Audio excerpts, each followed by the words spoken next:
സുഹൃത്തുക്കളെ, സ്കൂട്ടറിൽ ആരും ശ്രദ്ധിക്കാത്തൊരു കുഞ്ഞു കാര്യം പറയാമെന്നാണ് ജങ്കാർ. വേറൊന്നുമില്ല, നമ്മൾ ക്ലച്ചിന്റെ വൈബ്രേഷൻ വിത്ത് ലോ പുള്ളിംഗ് ആയിട്ട് വന്ന ഒരു BS6 DO ആണ് ഇത്. സംഭവം എന്താണെന്ന് വെച്ച് കഴിഞ്ഞാൽ ഇതിന്റെ വേരിയേറ്റർ ബോഡിക്ക് ചെറിയ ഷേക്ക് ഉണ്ട്, അതേപോലെ തന്നെ ഇതിന്റെ ക്ലച്ച് ബെൽറ്റിനും.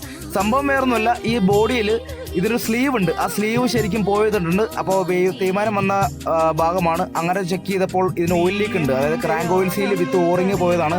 അങ്ങനെ നമ്മളത് ക്ലീൻ ചെയ്തു. എന്ത് ചെയ്താൽ അടിപൊളിയായിട്ട് ചെയ്യുക, അപ്പോൾ നമുക്ക് സ്വർഗ്ഗം കാണാം എന്ന് പറഞ്ഞ പോലെ തന്നെ അടിപൊളിയായിട്ട് ക്ലീൻ ചെയ്യുന്നു. അങ്ങനെ അതിൻ്റെ വേരിയേറ്റർ ബോഡി മാറ്റുന്നു, അതേപോലെ ഓറിങ്ങും കാര്യങ്ങളും ക്രാങ്ക് ഷാഫ്റ്റിൻ്റെ ഓറിങ് അതേപോലെ മാറ്റുന്നു. അടിപൊളിയായിട്ട് നമ്മൾ മാറ്റിയതാണ് ഇതിൻ്റെ ഓറിങ്. അപ്പോൾ ഇതും മാറ്റിക്കഴിഞ്ഞാൽ ഓയിലേക്ക് നിൽക്കും. അങ്ങനെ നമ്മൾ പുതിയ ഓയിൽ പാർട്സ് എല്ലാ സാധനവും നമ്മൾ അടുപ്പിക്കുന്നു. അങ്ങനെ നമ്മൾ പുതിയ ഓയിൽ സീൽ വിത്ത് ഓറിങ് പുതിയത് ഇടുന്നു.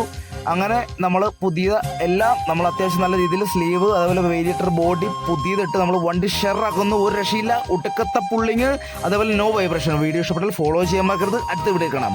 ബൈ.